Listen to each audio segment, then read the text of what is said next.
مشاهدينا ومتابعينا، السلام عليكم ورحمة الله وبركاته. حياكم الله جميعا. راح أتحدث اليوم عن الجولة الخامسة من تصفيات الآسيوية المؤهلة لكأس العالم، أو النافذة الثالثة، باعتبار أن أول نافذة، كل نافذة تحتوي على مباراتين لكل فريق. الآن المباراة الخامسة، يعني بداية النافذة الثالثة. لكن قبل كل شيء، أنا بحاجة لمشتركين جدد،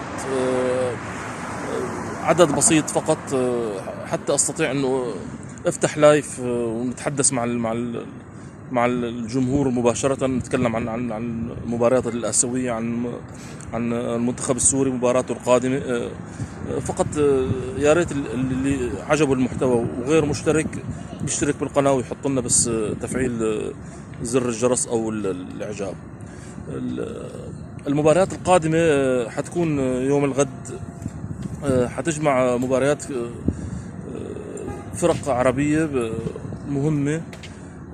راح أتكلم عن مباراة المنتخب السعودي مع منتخب أستراليا. مباراة المنتخب السعودي مع المنتخب الأسترالي هي المباراة الخامسة للفريق في التصفيات، بقيادة المدرب العائد هيرفي رينارد. الاتحاد السعودي استعان بالمدرب من جديد بعد النتائج الغير جيدة اللي كانت مع المدرب مانشيني في أول أربع جولات. حاليا المنتخب السعودي في المركز الثاني مشاركة بخمس نقاط مع المنتخب الأسترالي. مباراته مع منتخب أستراليا في سيدني حتكون مباراة جدا مهمة ومفصلية للفريقين. في حال تحقيق المنتخب السعودي عودته من أستراليا بنتيجة جيدة، الفوز إن شاء الله، نتمنى الفوز نحن. أيضا التعادل ليس كارثي، باعتبار أنت هلا حيضل الفريقين متساويين بست نقاط. أنت صحيح ما راح تحصل على نقطتين، لكن حتحرم الفريق المنافس لك مباشرة من نقطتين مهمين. والمباريات القادمة طبعا مطالب أنك تحقق فيها نتائج جيدة. هذا باعتبار إذا الفريق السعودي حب أنه يكون من ضمن يعني المنافسة على التأهل المباشر لكأس العالم في أول مقعدين. المباراة جدا جدا صعبة طبعا، ما نخفيكم. يمكن يكون وصول المدرب الجديد وقت متأخر. مباراة صعبة. أنا يعني أتوقع أنه المنتخب الأسترالي يعني أقرب للفوز.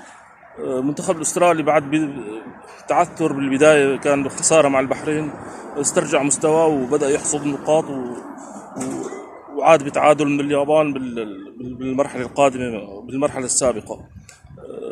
فلذلك المباراة ما راح تكون سهلة. مدرب المنتخب السعودي استرجع سلمان الفرج كابتن الفريق، المنقطع عن المنتخب منذ نهاية كأس العالم الماضي 2022 في قطر. طبعا سلمان الفرج ما يزال يلعب في الدوري السعودي، لكن في الدرجة الأولى دوري يلو. هل سيعتمد عليه المدرب رينارد ككابتن للفريق ويزوج به أساسي؟ ربما يكون الاعتماد فعلا على اللاعب سلمان الفرج، بس هل حيكون انه الرتم الدوري اللي عم يلعب فيه حيساعده انه يظهر مع المنتخب بالمستوى السابق المعهود عن اللاعب سلمان الفرج؟ المباراة حتكون بكرة الظهر تقريبا بالساعة واحدة. أنا ما بالضبط، يعني ماني متذكر التوقيت. نتمنى للفريق السعودي الفوز بالمباراة أو التعادل على أقل تقدير. بنفس المجموعة البحرين راح تستضيف المنتخب الصيني. منتخب الصين منتخب جيد، لكن ما تنقصه بس النهايات. في آخر جولة استطاع الفوز والحصول على أول 3 نقاط. المباراة أيضا ما لا سهلة على المنتخب البحريني، رغم أن المباراة تقام في أرضه. بتوقع التعادل غالبا. بنجي لمباراة منتخب الإمارات، راح يستضيف منتخب قرغيزستان. إن شاء الله الإمارات أقرب لتصحيح المسار الفوز. بالنسبة للكويت، سياتي فريق منتخب كوريا الجنوبيه ضيف ثقيل جدا على الفريق الكويتي.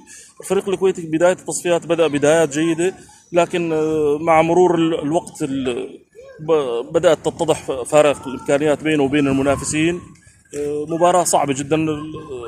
غالبا المنتخب الكوري راح يحسم المباراه بالفوز. بالنسبه لمباراه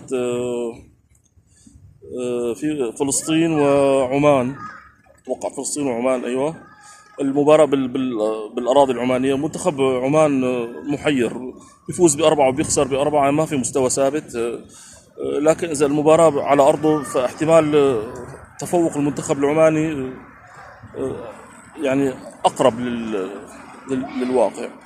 الآن بدي أتكلم عن المباراة المفصلية جدا جدا بين منتخب العراق الشقيق ومنتخب الأردن الشقيق.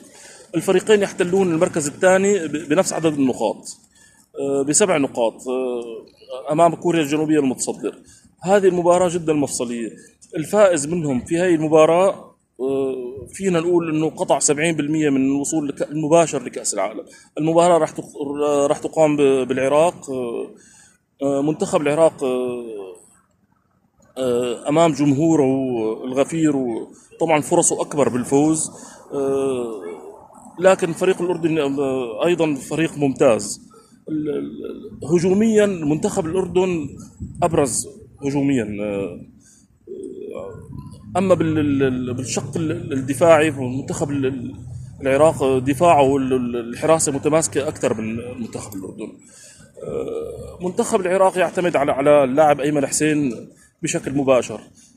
في حال أيمن حسين تمت مراقبته من الدفاع الأردني، أيضا مع اللاعب علي جاسم، سوف المنتخب الأردني سيشل قوة المنتخب العراقي بنسبة لا تقل عن 80%.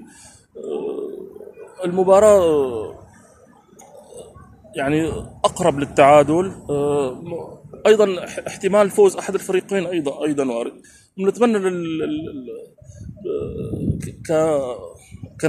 كنتائج جيدة للمنتخبات العربية انه احدهما يفوز على الاخر، لانه التعادل صحيح راح يخلي الفريقين بنفس عدد النقاط، لكن حيأثر بالتأهل، حيضر مشوار الفريقين للتأهل، خاصة إذا المنتخب عمان أيضا استطاع أنه الفوز حيقترب أكثر بحال تعثر الفريقين بالتعادل بفارق نقطة واحدة حيصير الفارق. طبعا منتخب عمان أيضا نتمنى له التوفيق، ومنتخب فلسطين. هاي المجموعة مجموعة العرب.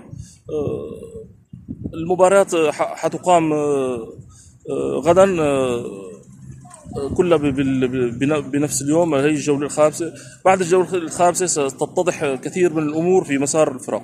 منتخب قطر أيضا يواجه منتخب أوزبكستان في الدوحة، مباراة أيضا صعبة. منتخب أوزبكستان قوي جدا.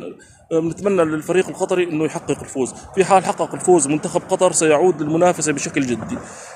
هذا كل شيء لليوم. إن شاء الله بس تنتهي المباراة نعمل فيديو ونشوف شو صار بالموضوع. لا تنسوا أحبائي الاشتراك والضغط زر اللايك، وإلى اللقاء في فيديو قادم.